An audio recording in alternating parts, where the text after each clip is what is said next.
Volunteers are the heart of our programs. They help us spread our mission across the nation and beyond. Not only are they able to share their knowledge of the topics that they are teaching to the girls, but they're also sharing their inspiring stories into tech to really learn and to really get excited.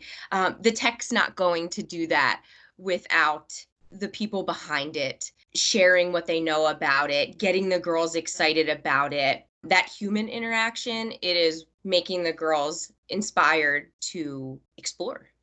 We really made sure we mimicked our virtual workshops to have that same feel. And we do that by using, video platforming for a majority of our workshops. And that still allows the girls to communicate, to see each other, to see the instructors on screen. So although it's on a screen right now, we're still bringing those human interactions through the virtual platforms. So they're still learning by those same volunteers that they saw out in their communities teaching these workshops. So keeping that human interaction is what is still keeping the girls engaged and what is now bringing them back to our virtual workshops.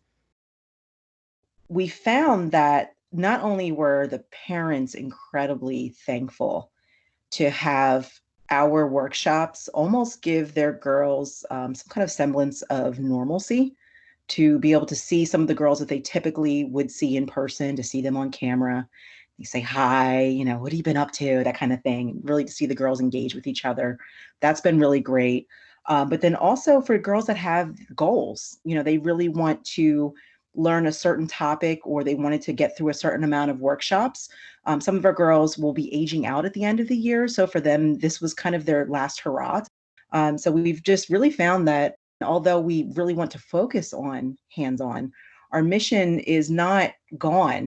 We can still provide our girls with this love of technology and this free, fun, interactive tech shop that would be available to them in a digital format.